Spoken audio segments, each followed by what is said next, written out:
哇！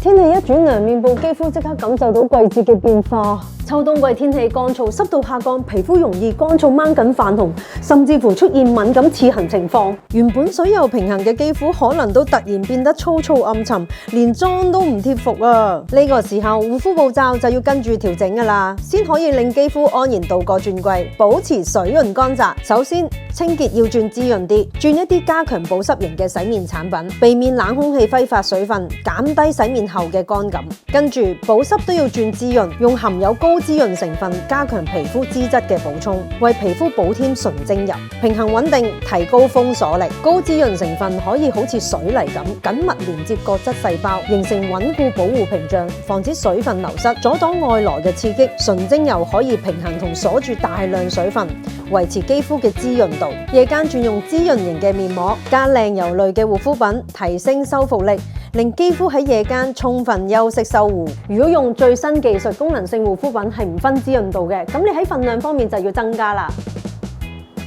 轉季唔單止衣櫃需要換季，肌膚都需要重新調整節奏，質地到步驟都應該跟住轉季嘅腳步慢慢轉換，識得精準護膚，產品功效加倍㗎。